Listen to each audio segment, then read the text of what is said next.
به دائما ابدا وبارک وسلم۔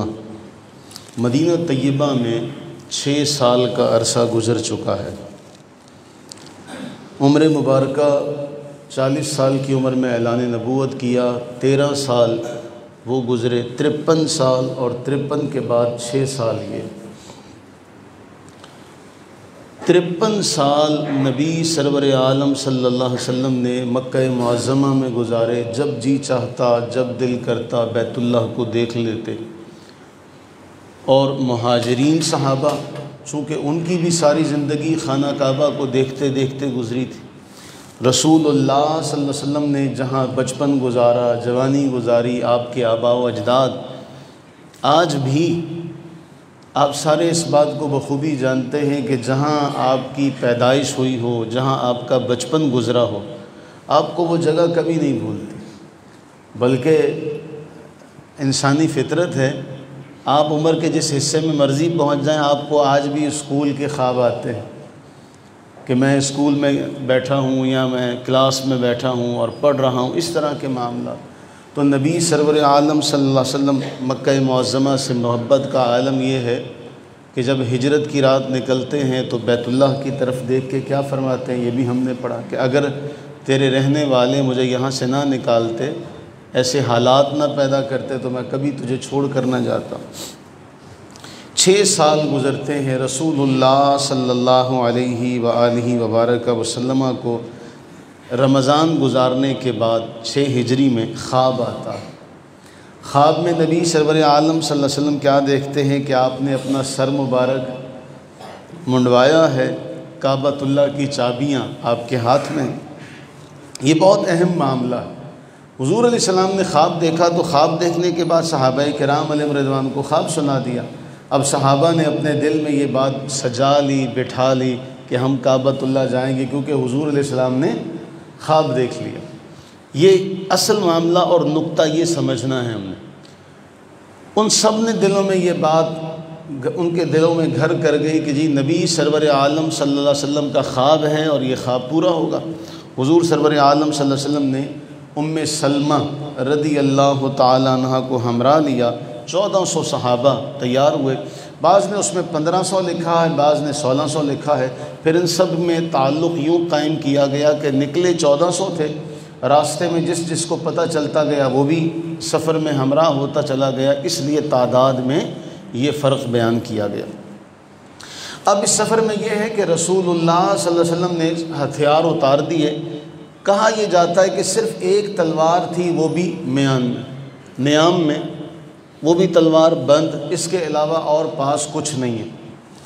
اس زمانے میں جب ایسا کوئی معاملہ ہوتا تو وہ جانور جو ہدی کے جانور ہوتے، ان جانوروں کے گلے میں مخصوص قسم کا ہار ڈالا جاتا، انہیں نشان لگا دیا جاتا، جس سے پتہ چلتا کہ یہ جو جانور ہیں یہ اللہ تعالیٰ کے لیے مخصوص ہو چکے ہیں، ان کو قربان کیا جائے گا۔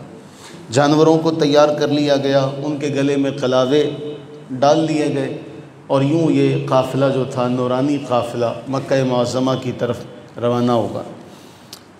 تلبیہ ان کی زبانوں پہ جاری ہے۔ یہاں کفار مکہ کو پتہ چلتا ہے۔ اب ان کے لیے معاملہ بڑا مشکل ہے۔ وہ مکہ معظمہ میں خانہ کعبہ کے میزبان ہیں، اور مہینہ بھی حرمت والا، ذی قعد کا مہینہ، ذی قعد ہوا، ذی الحج، محرم، یہ 3 مہینے حرمت کے تھے، 4تھا مہینہ رجب تھا۔ اب حرمت والا مہینہ، حرمت والے مہینے میں وہ دشمن کو بھی آنکھ اٹھا کے نہیں دیکھتے تھے۔ لیکن یہاں معاملہ کچھ اور ہے کہ نبی سرور عالم صلی اللہ علیہ وسلم اگر مکہ معظمہ میں داخل ہو جاتے ہیں تو ہماری ناک کٹ جائے گی، ہمارے پلے کیا رہ جائے گا؟ پورے عرب میں مشہور ہو جائے گا کہ مسلمان فاتحانہ طور پہ مکہ معظمہ میں داخل ہو گئے۔ اب سارے کے سارے کافر سر جوڑ کے بیٹھ گئے کہ کیا کریں۔ حضرت خالد ابن ولید رضی اللہ تعالیٰ عنہ کو 200 سوار دے کر روانہ کیا جاتا ہے کہ انہیں راستے میں روکو، ان کا مقابلہ کرو، جیسے بھی ہے۔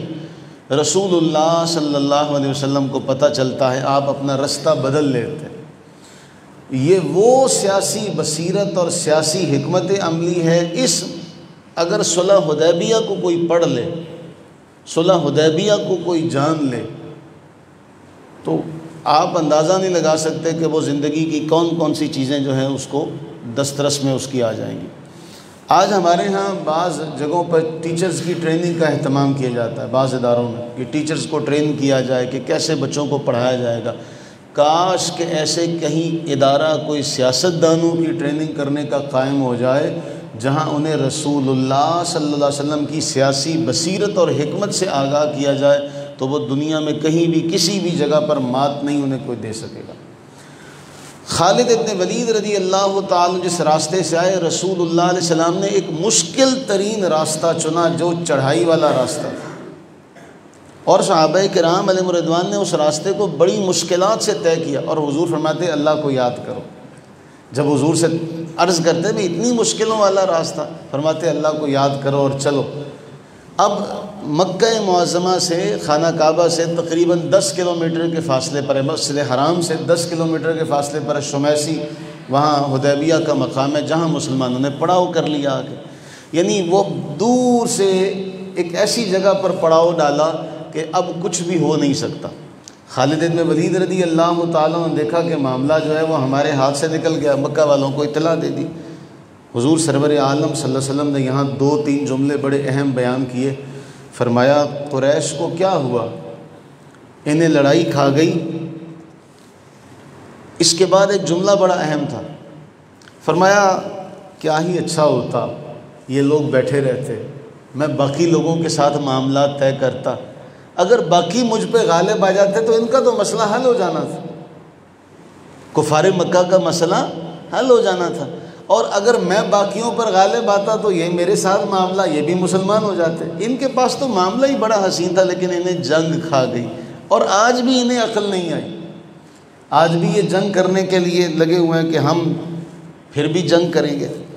رسول اللہ صلی اللہ علیہ وآلہ وبارک وسلم جب حدیبیہ کے مقام پر پہنچتے ہیں تو آپ کی جو اونٹنی قصوہ ہے وہ بیٹھ جاتی ہے، رب کی حکمتیں کوئی نہیں جانتا۔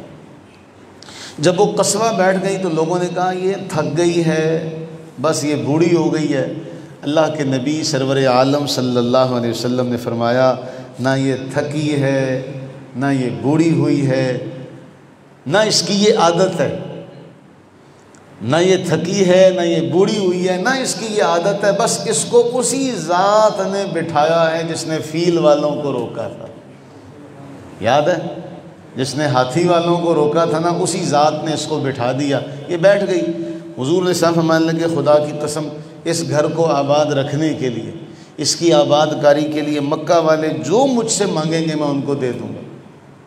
آج مجھ سے جو بھی سوال کریں گے مکہ والے، میں ان کو وہ سوال جو ہے وہ سارا کا سارا ان کو دوں گا۔ اب اس سفر میں معجزات بھی بہت سارے ہوئے۔ جب حدیبیہ کے مقام پر پہنچے تو حدیث میں آتا ہے ایک کنواں تھا جہاں پانی ختم ہو چکا تھا۔ روایت میں آتا ہے کہ نبی سرور عالم صلی اللہ علیہ وسلم کنویں کی منڈیر پر بیٹھے، پانی منگایا، کلی کی اس کنویں میں ڈال دی، اس کے بعد تیر منگایا اس میں ڈالا، پانی جو تھا وہ ابل پڑا۔ اللہ کے نبی سرور عالم صلی اللہ علیہ وسلم کی کلی مبارکہ کا کمال۔ صحابہ کرام علیہ رضوان نے وہ پانی پیا۔ اب کافروں کو، مکہ کے جو کافر ہیں انہیں یہ بات ہضم نہیں ہو رہی تھی کہ ہماری چودراہٹ ختم ہو جائے گی، ہمارا روب دبدبہ ختم ہو جائے گا، ہمارا معاملہ خراب ہو جائے گا۔ ایک کو بھیجا، جاؤ جا کے دیکھ کے آؤ۔ حضور سرور عالم صلی اللہ علیہ وسلم نے اس آنے والے کو بتایا کہ دیکھو یہ ہمارے پاس جانور ہیں، ہمارے پاس ہتھیار کوئی نہیں، ہم لڑنے کے لیے نہیں آئے، ہم اللہ کے گھر کا طواف کرنے آئے ہیں، تو ہمیں اجازت دی جائے اس بات کی۔ وہ چلا گیا، جا کے مکہ والوں سے کہنے لگا تم نے خواہ مخواہ یہ بات کی ہوئی ہے، ان کے پاس تو کچھ نہیں ہے۔ اب بھیجا انہوں نے خود تھا اس بندے کو، میں ان کے اب نام نہیں لے رہا، وہ آپ کو نام نہیں یاد ہو سکیں گے، صرف آپ ذہن میں یہ رکھیں کہ پہلا جب بندہ بھیجا گیا اس نے جا کے مکہ والوں کو کہا دیکھو معاملہ تو بڑا اہم ہے، لیکن وہ لڑنے نہیں آئے۔ اس نے کہا جا بیٹھا رہ، تو کون سا اتنا جاننے والا۔ اس کو بھی غصہ آیا کہ پہلے مجھے بھیج دیا، اب میری رائے کو نہیں مانتے۔ دوسرے کو بھیجا، وہ جو شخص تھا اس کے بارے میں صحابہ سیر نے لکھا کہ ان کو ظاہر سی بات ہے پورے عرب کا یہ طریقہ تھا، دستور چلا آ رہا تھا، تاریخ تھی کہ ان مہینوں میں لوگ جو تھے بڑی دور دراز سے آتے، اب وہ بندہ آیا اور اس نے دیکھا، نبی علیہ السلام نے فرمایا کہ جتنے بھی قربانی کے جانور ہیں نا سارے اس کے سامنے کھڑے کر دو تاکہ یہ ان کو دیکھے، کیونکہ ان کا قبیلہ ان جانوروں کا بڑا ادب کرتا ہے۔ اس شخص نے آ کے وہ دیکھا تو دیکھ کے کہنے لگا، حلیس نام ہے اس کا، وہ مکہ والوں سے کہنے لگا میں تو بات کرنے کی بھی ہمت نہیں رکھ سکا کہ میں وہ جانور دیکھوں اور ان سے کوئی بات کروں، کچھ بھی بات کیے بغیر مکہ والوں سے جا کے کہتا ہے ان کو اجازت دے دو۔ مکہ والوں نے کہا تو بدو آدمی ہے، تجھے کیا پتہ؟ اسے جلال آ گیا اس بات پہ۔ اس نے کہا میرا تم سے معاہدہ اس بات کا نہیں تھا کہ اللہ کے گھر کو ویران کیا جائے، اگر تم نے میری بات کو نہیں مانا تو میں تم سے اپنا معاہدہ ختم کر دوں گا، اور میں ان کی حمایت میں ہوں۔ وہ کون سا لڑنے کے لیے آئے، تم انہیں خواہ مخواہ داخل نہیں ہونے دے رہے۔ قریش نے کہا کہ یہ بھی ہمارا ساتھ چھوڑ جائے گا، خیر اسے بہلا پھسلا کے اپنے ساتھ روکا۔ تیسرے کو بھیجا، تیسرے نے جا کے بھی دیکھا اور بات چیت شروع کی۔ اس نے پھر آ کے کہا کہ اے اللہ کے نبی، وہ تو مانتے نہیں تھے لیکن جملہ اس طرح روایت کیے جا رہا ہے کہ آپ دیکھیں کہ آپ کی قوم نے اگر آپ کو اجازت دے دی تو پھر ہماری ناک کٹ جائے گی۔ آپ نے فرمایا میں کون سا لڑنے کے لیے آیا ہوں، میں احرام کی حالت میں ہیں، تلبیہ ہم پڑھ رہے ہیں، جانور ہمارے ساتھ ہیں، ہم کیوں لڑنے کے لیے آئیں، ہم تو اللہ کے گھر کا طواف کرنے آئیں۔ اب یہاں وہ معاملہ پیش آیا تھا، بڑا مشہور معاملہ جو ہم نے کئی بار پڑھا ہے۔ اس نے کیا دیکھا کہ نبی سرور عالم صلی اللہ علیہ وسلم جب وضو کرتے ہیں تو آپ کے وضو کا پانی زمین پر نہیں آنے دیا جاتا، آپ لعاب دہن ڈالتے ہیں زمین کی طرف تو لعاب دہن زمین پر نہیں آتا، وہ کسی نہ کسی کے ہاتھوں پر پڑتا ہے۔ محبت کی معراج یہ ہے، دنیا نے ایسی محبت کبھی نہیں دیکھی ہوگی کہ لعاب دہن کو ایسے مل کے اپنے چہرے پہ لگایا جاتا۔ خدا کی قسم ایسی محبت کی مثال آج تک نہیں ملتی، اور جس کو نہیں ملتا وہ دوسرے کے ہاتھ پہ ہاتھ لگا کے اپنے چہرے پر اپنے جسم پر مل لیتا ہے۔ کیا کمال محبت ہے، انتہا ہے محبتوں کی۔ وہ آ کے کہتا ہے مکہ والوں سے، اے مکہ والوں میں نے بڑے بڑے بادشاہوں کو دیکھا، میں نے قیصر و کسریٰ نجاشی کے دربار میں بھی میں گیا، واللہ میں نے ایسی محبت آج تک نہیں دیکھی جیسی رسول اللہ صلی اللہ علیہ وسلم کے ماننے والے آپ سے کرتے ہیں۔ اس نے کہا تمہاری خام خیالی ہے کہ ان کے ساتھی ان کو چھوڑ دیں گے، تمہیں جو تجویز وہ دے رہے ہیں اس کو مان لو۔ اب مکہ والے جتنے بڑے تھے نا ان کے دل میں یہ خیال ہو گیا کہ ہم صلح کا کوئی راستہ اختیار کرتے ہیں۔ یہاں پھر یہ ہوا کہ جوان طبقہ جو ہوتا ہے نا عمر کے حصے میں جو جوانی ہوتی ہے اس میں انسان نادان ہوتا ہے۔ 40 جوان جو تھے انہوں نے رات کی تاریکی میں مسلمانوں کے لشکر پہ حملہ کر دیا، مکہ معظمہ کے 40 جوان۔ صحابہ کرام علیہ رضوان نے پکڑ لیا، گرفتار کیا، صبح رسول اللہ صلی اللہ علیہ وسلم کی بارگاہ میں پیش کیا۔ آپ صبح نماز پڑھ رہے تھے، نماز کے بعد جب ان کو پیش کیا گیا 40 کے 40 کو، حضور نے ان سب کو رہا کرنے کا حکم دے دیا کہ میں یہاں جنگ نہیں چاہتا۔ ان 40 کو اللہ کے نبی سرور عالم صلی اللہ علیہ وسلم نے گرفتار ہونے کے باوجود ان سب کو رہا کر۔ اس کے بعد پھر کیا ہوا، دوسرا حملہ ہوا، اس میں 70 افراد شریک تھے، ان 70 کو بھی پکڑا گیا اور نبی علیہ السلام نے ان 70 کو بھی معافی۔ یہ حدیبیہ میں آنے کے بعد ہو رہا ہے، حرم میں داخل ہو چکے ہیں، پہلے 40 حملہ کرتے ہیں پھر 70 حملہ کرتے ہیں، یہاں سے صلح کا معاملہ چل رہا ہے، وہاں سے راتوں کو حملہ ہو رہا ہے۔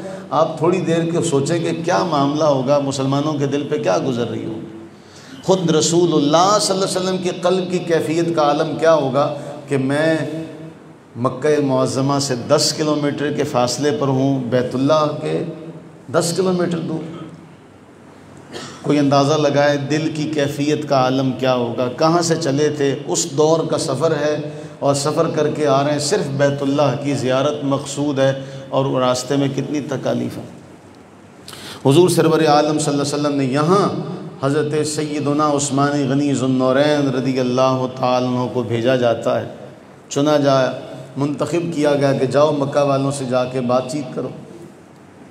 اصحاب سیر یہ لکھتے ہیں کہ مکہ میں کوئی بڑا تو تھا نہیں، اس وقت ابو سفیان جو مسلمان نہیں ہوئے تھے رضی اللہ تعالیٰ، وہ ان کے لیڈر تھے اور وہ بھی مکہ معظمہ سے باہر تھے۔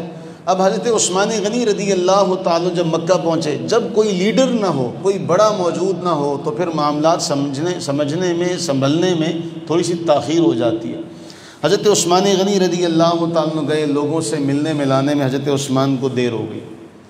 یہاں صحابہ آپس میں بیٹھے باتیں کر رہے ہیں، یار کتنا خوش قسمت ہے، ہم سارے یہاں بیٹھے ہیں، عثمان اس وقت گئے ہیں، طواف کر رہے ہوں گے، اس وقت فلاں کر رہے ہوں گے، اپنے ذہن میں تصویر بنا رہے ہیں۔ حضور سرور عالم صلی اللہ علیہ وسلم تک یہ بات پہنچی تو فرمایا ہمارے بغیر عثمان کعبے کا طواف نہیں کر سکتا۔ عاشق صادق کی گواہی ایسے اللہ کے نبی علیہ السلام نے دی، ہمارے بغیر عثمان کعبے کا طواف نہیں کر سکتا۔ عثمان غنی رضی اللہ تعالیٰ کو دیر ہوئی، افواہ پھیل گئی۔ ہمارے ہاں کے جدید دور میں اب جدید ذرائع ابلاغ ہیں، اس میں افواہ پھیل جاتی ہے تو آپ اندازہ لگائیں، جس طرح ابھی چند دن پہلے افواہ جو تھی اڑائی گئی، جی زلزلہ آ رہا ہے، لوگ ذہنی طور پہ پریشان ہو گئے۔ کوئی بات آ جاتی ہے سوشل میڈیا پر تو لوگ پریشان ہو جاتے ہیں کہ پتہ نہیں یہ سچی ہے یا جھوٹی ہے۔ افواہ نقصان تو دیتی ہے۔ افواہ پھیلی کہ عثمان غنی رضی اللہ تعالیٰ عنہ کو شہید کر دیا گیا۔ اب مسلمان جو معاملہ اور جو نیت لے کر نکلے تھے وہ تو ساری سبوتاج ہو گئی، ختم ہو گیا معاملہ۔ حضور سرور عالم صلی اللہ علیہ وسلم نے اعلان کیا عثمان غنی رضی اللہ تعالیٰ عنہ کا بدلہ لیا جائے گا۔ اعلان کیا کہ 1400 صحابہ کرام سارے جمع ہو جائیں، کیکر کے درخت کے نیچے۔ حضور سرور عالم صلی اللہ علیہ وسلم نے سب سے بیعت لینا شروع کی کہ عثمان غنی رضی اللہ تعالیٰ عنہ کے ساتھ جو معاملہ سننے میں آیا ہے، اگر وہ قتل ہوئے تو اس کا بدلہ لیا جائے گا۔ معاملہ تو کچھ اور ہے، اللہ کے نبی علیہ الصلوۃ والتسلیم کے علم ہے، لیکن جب سب سے بیعت لے لی جاتی ہے، آخر میں نبی سرور عالم صلی اللہ علیہ وسلم اپنا بایاں ہاتھ ان کے ہاتھ پہ رکھ کے کہتے ہیں یہ عثمان کا ہاتھ ہے۔ اب وہ تو شہید ہو چکے ہیں۔ بات کچھ سمجھنے کی ہے، عقل والوں کے لیے نشانیاں تو ہر معاملے میں چھپی ہوئی ہیں۔ بایاں ہاتھ کہا جاتا ہے یہ عثمان کا ہاتھ ہے، میں عثمان کی طرف سے بھی بیعت لیتا ہوں۔ رسول اللہ صلی اللہ علیہ وسلم اور آپ کے رفقاء کا یہ معاملہ، آپ اندازہ لگائیے اس بات کا کہ اللہ رب العزت نے یہاں ارشاد فرمایا کہ لقد رضی اللہ عن المؤمنین اذ یبایعونک تحت الشجرہ۔ اے حبیب سرور عالم، یہ جو آپ کے دست مبارکہ پر درخت کے نیچے بیعت کر رہے ہیں، اللہ تعالیٰ ان سے راضی ہو گیا۔ اور یہاں اللہ کے نبی سرور عالم صلی اللہ علیہ وسلم نے فرمایا تم روئے زمین کے بہترین لوگ ہو۔ دوسرا جملہ یہ فرمایا انشاءاللہ اس درخت کے نیچے میرے ہاتھ پر بیعت کرنے والوں میں سے کوئی شخص آگ میں نہیں جائے گا۔ سب کے لیے اللہ تعالیٰ نے معاملہ آگ سے نجات کا پروانہ برات کا بیان کر دی۔ منکروں کا کیا کریں، وہ پتہ کیا کہتے تھے جب بعد میں کوئی بات کرتے، کہتے تم عثمان غنی کی اتنی باتیں کرتے ہو، بھلا جنگ بدر میں بھی وہ شریک نہیں ہوئے تھے؟ حالانکہ پتہ ہے کہ رسول اللہ صلی اللہ علیہ وسلم نے اپنی صاحبزادی کی تیمارداری کے لیے حضرت عثمان غنی کو روک دیا تھا۔ پھر اعتراض کیا جاتا، دیکھو جی بیعت رضوان میں بھی تو عثمان غنی شامل نہیں تھے۔ وہ اللہ کے بندو، ان کے لیے تو وہ بیعت لی جا رہی تھی، اور ان کا یہ اعزاز کائنات میں کہ نبی علیہ السلام نے اپنے ہاتھ کو ان کا ہاتھ قرار دیا ہو، اور قرآن اٹھائیں تو قرآن فرماتا ہے محبوب آپ کا ہاتھ میرا ہاتھ ہے، آپ کا ہاتھ میرا ہاتھ ہے۔ قرآن کتنا حسین انداز میں بیان کرتا ہے کہ نبی سرور عالم صلی اللہ علیہ وسلم جب کفار کی طرف کنکریاں پھینکی تھی تو عربی کا جو عربی سمجھتے وما رمیت اذ رمیت ولکن اللہ رمی، محبوب جب وہ کنکریاں آپ نے ماری وہ آپ نے نہیں ماری، وہ اللہ نے ماری۔ اللہ تعالیٰ تو محبوب کریم علیہ الصلوۃ والتسلیم کے اعمال افعال آپ کے ہاتھ کو اپنی طرف نسبت دے۔ تو یوں حضرت عثمان غنی رضی اللہ عنہ کے لیے بیعت لے لی گئی۔ اتنے میں عثمان غنی رضی اللہ عنہ بھی واپس تشریف لے آئے۔ جب حضرت عثمان غنی رضی اللہ تعالیٰ عنہ آئے اور آپ کو اس بات کا پتہ چلا کہ یہ میرے بارے میں میرے ساتھی اس طرح کی باتیں کر رہے تھے، تو حضرت عثمان غنی رضی اللہ تعالیٰ عنہ نے فرمایا میرے بارے میں تم نے اتنا بڑا گمان کر لی۔ اسی لیے کہا جاتا ہے کہ بدگمان نہیں ہونا چاہیے۔ قرآن اسی لیے بیان کرتا ہے کہ اے ایمان والو بدگمانی سے بچو، بہت زیادہ گمان کرنے سے بچو، کیونکہ اکثر گمان گناہ ہوتے ہیں۔ ہم کچھ سوچ رہے ہوتے ہیں اور اگلا کسی اور بات میں ہوتا ہے۔ یہ جو بدگمانی ہے یہ انسان کے گھر تباہ و برباد کر دیتی ہے، اس کے رشتوں میں درار ڈالتی ہے، اس کی محبتوں کو ختم کر دیتی ہے۔ حضرت عثمان غنی فرمانے لگے تم نے میرے بارے میں یہ گمان کر لیا کہ میں بیت اللہ کا طواف کر لوں گا؟ فرمایا خدا کی قسم، جس اس ذات کی قسم جس کے قبضہ اور قدرت میں میری جان ہے، میں مکہ میں 1 سال بھی رہتا، 1 پورا سال، اور حضور حدیبیہ میں رہتے تب بھی میں کعبۃ اللہ کا طواف نہ کرتا۔ یہ معمولی سا جملہ نہیں ہے، یہ اگر سمجھا جائے جانا جائے تو اس معاملے میں بہت کچھ ہے۔ آخر کار 3 سفیر ناکام جاتے ہیں، چوتھا حضرت اس معاملے کو سمجھنے کے لیے سہیل بن عمر کو بھیجا جاتا ہے۔ اللہ کے نبی سرور عالم صلی اللہ علیہ وسلم نام سے فال لیا کرتے، فرمایا اے صحابہ تمہارا کام آسان ہو گیا۔ سہیل سہل سے ہے، سہل آسانی کو کہتے ہیں، فرمایا تمہارا کام آسان ہو گیا۔ اب معاہدہ طے ہوتا ہے۔ معاہدے میں کیا معاملہ پیش آیا؟ حضرت علی المرتضیٰ شیر خدا رضی اللہ تعالی لکھنے والے ہیں، بسم اللہ الرحمن الرحیم پر جھگڑا ہو جاتا ہے۔ ہم تو مانتے نہیں ہیں، ہم تو اللہ کو، وہ رحمان و رحیم کون ہے ہم تو نہیں مانتے۔ اس کو بھی اللہ کے نبی ان کی مرضی کے مطابق تبدیل کر دیتے۔ اگلا جھگڑا جب یہ لکھا گیا کہ یہ محمد الرسول اللہ صلی اللہ علیہ وسلم کی طرف سے معاہدہ ہے، کہنے لگا نہیں، ہم اللہ کا رسول مانتے تو معاملہ ختم نہ ہو جاتا، ہم تو نہیں مانتے، یہ رسول اللہ کا لفظ کاٹیں۔ حضور فرماتے ہیں علی اس کو بھی کاٹ دو۔ حضرت مولا علی شیر خدا رضی اللہ تعالیٰ عرض کرتے جی میں اس کو نہیں کاٹ سکتا، میں اس لفظ کو نہیں کاٹ سکتا۔ حضور کا حکم بھی ہے لیکن آگے سے جو جملہ ہے محبتوں بھرا کہ جی میں اس کو نہیں کاٹ سکتا۔ حضور میں لاؤ مجھے دو، وہ دیا گیا تو اللہ کے نبی نے خود اپنے ہاتھ سے وہ لفظ کاٹا تھا، اور معاہدے کے شروع میں لکھا کہ یہ محمد بن عبداللہ کی طرف سے معاہدہ۔ اب اس معاہدے کی جو بظاہر شقیں ہیں وہ سمجھیے گا۔ اس میں پہلی شق ہے کہ 10 سال تک دونوں فریقوں میں جنگ نہیں ہوگی، دونوں فریق جنگ نہیں کریں گے، امن سے رہیں گے، کوئی دوسرے پر دست درازی نہیں کرے گا، چوری خیانت نہیں کرے گا، ایک دوسرے کے راز کو افشا نہیں کرے گا۔ ہر قبیلہ آزاد ہوگا، چاہے وہ قریش کے ساتھ معاہدہ کرے، چاہے وہ رسول اللہ صلی اللہ علیہ وسلم کے ساتھ معاہدہ کرے، کسی کے اوپر کوئی پابندی نہیں۔ ایک شک اس کی بڑی اہم خطرناک تھی کہ اگر ہم میں سے، اگر قریش میں سے کوئی آپ کا آدمی بھاگ کر آ گیا، آپ اس کو ہمیں دینے کے پابند ہوں گے، اگر آپ کا کوئی ہمارے پاس آیا تو ہم اسے نہیں دیں گے۔ یہ اتنی بظاہر یہ اتنی خطرناک اور اتنی سخت ترین شرائط تھیں کہ بڑے بڑے صحابہ کے دل ہل گئے تھے۔ حضرت عمر فاروق رضی اللہ عنہ کے بارے میں آتا ہے کہ وہ رسول اللہ علیہ السلام کے پاس حاضر ہوئے، اے اللہ کے نبی کیا آپ اللہ کے رسول سچے رسول نہیں ہیں؟ فرمایا ہوں۔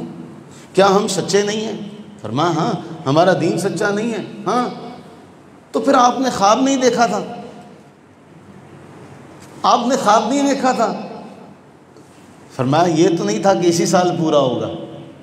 یہ جملہ بہت اہم ہے، یہ تو نہیں تھا کہ اسی سال پورا ہوگا، خواب تو دیکھا تھا۔ حضرت عمر ساری بعد میں پھر کافی عرصہ تک اسی بات کو کہ میں نے اللہ کے نبی علیہ السلام سے اس انداز میں بات کی، غلام آزاد کرتے رہے، روزے رکھتے رہے اپنے اس انداز پر، کہ بڑے بڑے لوگوں کے دل ہل گئے تھے کہ یہ کیا معاملہ ہوا، اتنی سخت ترین شرطیں طے کر لی۔ اب معاہدہ لکھا جا رہا ہے۔ اچھا یہاں جو بات یاد رکھنے والی ہے وہ یاد رکھیے گا، اس معاہدے پر مسلمانوں کی طرف سے جو گارنٹیئر بنے تھے، جنہوں نے معاہدے کے گواہوں کی جگہ پر دستخط کیے تھے، یہ بڑا اہم معاملہ ہے۔ ان میں حضرت ابو بکر، حضرت عمر، عبد الرحمن بن عوف، سعد بن ابی وقاص، عثمان بن عفان، ابو عبیدہ بن جراح، محمد بن مسلمہ رضی اللہ تعالی عنہم اجمعین رسول اللہ کی طرف سے اس معاہدے کے اوپر دستخط کرنے والے تھے۔ اور حضرت عمر کو ویسے تو یہ معاملہ جو تھا عجیب سا لگا، لیکن حضور نے فرمایا دستخط کرو، تو پھر آپ نے اس کے اوپر اپنے دستخط کر دیے تھے بغیر کسی حیل و حجت کے۔ خیر معاہدہ ہو گیا۔ ابھی معاہدہ لکھا جا رہا تھا کہ مسلمانوں میں سے ابو جندل، یہ سہیل کے بیٹے تھے جو معاہدہ لکھ رہا تھا مسلمانوں کے ساتھ کافروں کی طرف سے، ابو جندل مسلمان ہو چکے تھے اور قید میں تھے، کفار کی طرف سے ان کے اوپر شدید ظلم و ستم کیا جا رہا تھا، ٹارچر کیا جا رہا تھا۔ کافروں کی قید سے بھاگ کر اس معاہدے میں رسول اللہ علیہ السلام کے سامنے آ جاتے۔ اب سہیل کہتا ہے دیکھیں جی ہمارا آپ کا معاہدہ ہے۔ حضور فرماتے ابھی تو لکھا جا رہا ہے، ابھی تو لکھا جا رہا ہے۔ تو وہ کہتا ٹھیک ہے، اگر آپ نے یہ نہیں نا مجھے دینا تو میں پھر معاہدہ نہیں کرتا۔ اللہ کے نبی سرور عالم صلی اللہ علیہ وسلم نے ابو جندل رضی اللہ تعالیٰ کی طرف دیکھا، فرمایا ہم نے معاہدہ کیا ہے، ہم معاہدے کے تحت پابند ہیں، ہم آپ کو روک نہیں سکتے۔ ابو جندل نے مسلمانوں سے رو رو کے فریاد کی تھی، مسلمانوں مجھے جانے نہ دو، یہ مجھے دوبارہ ظلم و ستم کی چکی میں پیسیں گے، کہیں مجھے دوبارہ ایمان سے برانگیختہ کہیں پھیر نہ دیں، کہیں مجھے وہاں سے پھیر نہ دیں۔ لیکن صحابہ کے دل کی اس وقت کیفیت کو کوئی جانے کہ جب ایک مسلمان کو روتے ہوئے کافروں کے پاس پھر بھیج دیا جاتا، صرف اس لیے کہ معاہدہ لکھا گیا۔ اللہ کے نبی سرور عالم صلی اللہ علیہ وسلم نے یہاں اپنا سر مبارک منڈوایا، جو بھی معاملات تھا، کیونکہ احرام باندھ کے نکلے تھے، کچھ نہ کچھ تو کرنا تھا۔ صحابہ کرام علیہ رضوان کی کسی کی ہمت نہیں ہوئی تھی۔ آپ نے ایک بار بھی فرمایا، 2 بار، 3 بار، پھر آپ نے ام سلمہ سے مشورہ کیا تو ام سلمہ نے کہا آپ اپنا سر مبارک منڈوائیں، پھر یہ سب بھی منڈوا لیں، کیونکہ وہ دلی دکھ میں تھے۔ انہیں سمجھ نہیں آ رہا تھا کہ ہم اتنی دور سے چلے ہیں کعبۃ اللہ کو دیکھنے کے لیے، اتنے سال ہو چکے ہم نے کعبۃ اللہ کو نہیں دیکھا، ہم تو اس نیت سے آئے اور حضور نے معاہدہ یہ کر لیا۔ بظاہر اس معاہدے میں مسلمانوں کو نظر آتا تھا کہ یہ ہمارے خلاف ہے، لیکن قائد کے اوپر بھروسہ اتنا تھا کہ وہ زبان سے کچھ نہیں کہہ سکتے تھے۔ قرآن نے جب یہاں بیان کیا اِنَّا فَتَحْنَا لَكَ فَتْحًا مُبِينًا، کہیں پھر بعد میں ان کو سمجھ میں آیا تھا کہ یہ فتح مبین ہے جو اللہ نے عطا کیا۔ اور پھر دوسرا معاملہ کچھ یوں ہوا، حضرت ابو بصیر، ابو جندل کے بعد ابو بصیر یہ بھی وہاں سے نکلے۔ اب جب یہ وہاں سے نکلے تو ان کو پکڑنے کے لیے کفار مکہ مدینہ طیبہ آ گئے۔ ابو بصیر نے آ کے ایسا اپنا معاملہ سنایا، سب کے دل نرم ہو گئے، اے اللہ کے رسول اس کو نہ جانے دیں، اپنے ہاتھوں سے اس کو دشمن کے پاس بھیجیں، لیکن معاہدہ ہے۔ ابو بصیر کو دوبارہ بھیج دیا گیا۔ اب یہاں معاملہ بڑا اہم ہوا۔ ابو بصیر کو گرفتار کر کے لے جانے لگے تو ابو بصیر نے راستے میں ایک کافر سے کہا یار تیری تلوار تو بڑی پیاری ہے۔ وہ کہنے لگا ہاں بڑی پیاری ہے، میں نے اس سے بڑے بڑے معاملات ذرا دکھائے نہیں، ذرا دکھا تو صحیح مجھے، اتنی تلوار تو نے کیسے چلائی ہے اس کو؟ اس سے تلوار لی، اسی کا کام تمام کر دیا۔ مارنے کے بعد جو دوسرا ساتھی تھا وہ ڈر کے مارے، اور وہ ابو بصیر رضی اللہ عنہ تلوار لی اور مدینہ طیبہ حضور کے پاس آ گئے۔ حضور نے فرمایا ہمارا معاہدہ ہے، ہم تجھے نہیں رکھیں گے، ہمارا تو معاہدہ ہے۔ ابو بصیر سمجھ گئے کہ اگر میں یہاں رہا تو اللہ کے نبی علیہ السلام دوبارہ مجھے ان کے ہاں بھیج دیں گے، اب نہ میں مدینہ طیبہ رہوں گا نہ میں مکہ جاؤں گا۔ یہاں درمیان میں ساحل سمندر میں ایک جگہ کا نام ہے سیف البحر، سمندر کے کنارے، وہاں جا کے ڈیرا لگا لیا۔ اب معاملہ کچھ یوں ہوا کہ کسی نہ کسی کو بھنک پڑی کہ جی ابو بصیر جو ہے وہ نہ مدینہ پہنچا ہے نہ مکہ والے اسے واپس لا سکے، وہ سیف البحر میں جا کے اس نے ڈیرے لگا لیے دریا کے کنارے۔ ایک اور مسلمان وہاں سے بھاگا، وہ بھی وہاں پہ سیف البحر آ کے چلا گیا۔ یوں ان کا ایک پورا گروہ بن گیا، ایسا گروہ بنا ان کی تعداد 70 کے قریب ہو گئی۔ مسلمانوں کا تو معاہدہ ہے کہ ہمارے پاس جو آئے گا اس کو دوبارہ بھیج دیں گے، تو مسلمانوں نے پھر کہا اچھا ٹھیک ہے ایسے ہے، تو وہاں سے نکلتے مکہ معظمہ سے سیف البحر آ کے ڈیرا لگا لیتے۔ اب وہ 70 بندے تھے۔ اب کفار مکہ کا جینا تو اور محال ہو گیا کہ جیسے کوئی قافلہ نکلتا وہ 70 کے 70 اس پہ ٹوٹ پڑتے۔ چاروں ناچار پریشان ہو کے اللہ کے نبی کی بارگاہ میں پہنچے، اے اللہ کے رسول ہمیں معاف کر دیں۔ انہیں تو بلائیں، ان 70 افراد کو تو بلائیں، انہوں نے تو ہمارا معاملہ خراب کر دیا۔ نبی سرور عالم صلی اللہ علیہ وسلم نے خط لکھا، اور خط لکھ کر جو تھا انہیں اس جو 70 افراد تھے ان لوگوں کو وہ بھیجا، اور ان کی تعداد کے بارے میں اصحاب سیر نے لکھا کہ ان کی تعداد 300 تک ہو گئی تھی، 300 تک وہ پہنچ چکے تھے، پوری ایک جمعیت تھی۔ رسول اللہ علیہ السلام سے تو کچھ کہہ نہیں سکتے تھے کافر، کیونکہ آپ نے تو ان کو اپنے پاس نہیں رکھا تھا، پناہ نہیں دی تھی۔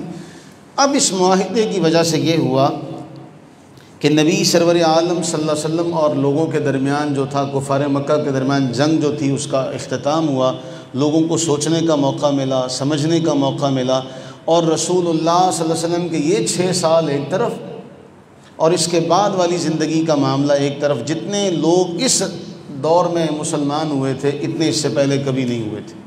لوگوں کو قریب سے اسلام کو دیکھنے کا موقع ملا، ہر قبیلے نے اللہ کے نبی علیہ السلام کے پاس حاضر خدمت ہو کے اسلام قبول کیا۔